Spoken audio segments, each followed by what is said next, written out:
Welcome to my presentation on myofascial lines. So today we're just going to think about a box with a spring inside of it, where the spring is touching all edges of the box. Now the front and back of the box are going to act as the front and back superficial lines, and the sides are going to act as lateral lines. The spring inside is going to act as the spiral line, and we'll get into more detail with them shortly here.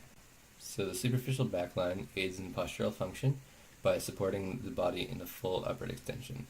So it actually prevents the tendency to curl into flexion.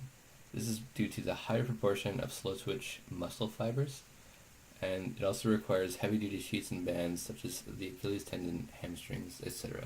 A simple strengthening exercise for the superficial back line would be to do a good morning exercise, such as bending at the hips and going forward and then back up. And so this is putting some tension into your hamstrings and your lower back, as well as the rest of the superficial back line. As well, you could do some deadlifts, and that would increase the strain that you're putting on your superficial back line. The superficial front line acts as a postural balancer with the superficial back line. So there's going to be a tensile force to lift the pubic, ribs, and face. As well, with the movement function, it creates flexion in the trunk and hips, extension of the knee, dorsiflexion at the foot. There's a higher proportion of fast-twitch muscle fibers for sudden and strong flexion. To work the superficial front line, we can do two different exercises, and then we can combine them together to make a more difficult one. So one of the exercises is just a knee tuck, and so that's working part of the superficial front line. And the other part would just be an abdominal crunch. So very straightforward. And to make this more challenging, we could combine both of these exercises together to form a knee tuck and an abdominal crunch at the same time. Posturally, the lateral line assists in both front and back balance, as well as bilateral balance between the left and right sides. As well, it mediates force among other lines and stabilizes trunk and legs. As far as movement functions go, it causes a lot of lateral bending, so lateral flexion of the trunk, abduction of the hip, and eversions of the foot. And the tensile forces in both sides of the body allows it to act as an adjustable brake. A simple lateral line exercise would be to just stretch to either side.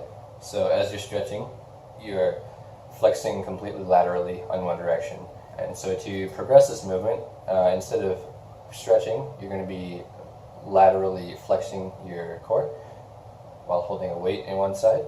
And this is going to work on those stability muscles in the lateral line. So the spiral line here acts as kind of like the spring inside of the box that I was talking about earlier.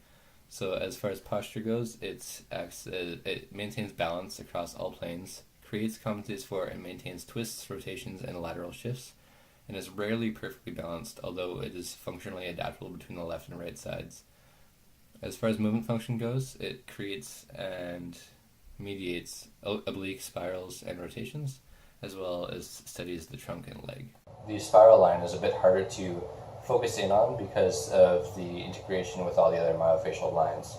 But to demonstrate a simple exercise, we're going to take a weight and just do some abdominal twists with it, keeping our hips nice and square.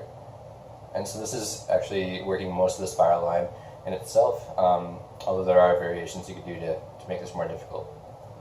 Front and back functional lines are rarely employed during modulating standing posture, so when you're just standing around, they're barely being used. They're heavily recruited in athletic activity, though, because of the contralateral complements that they provide.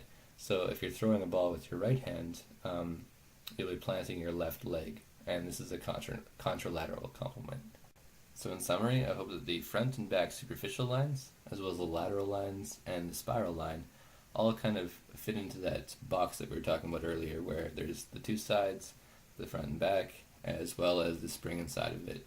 So hopefully this all makes sense now, and here's the reference I use, just so you can refer to it if you need to. Thank you for watching, and you have a great day.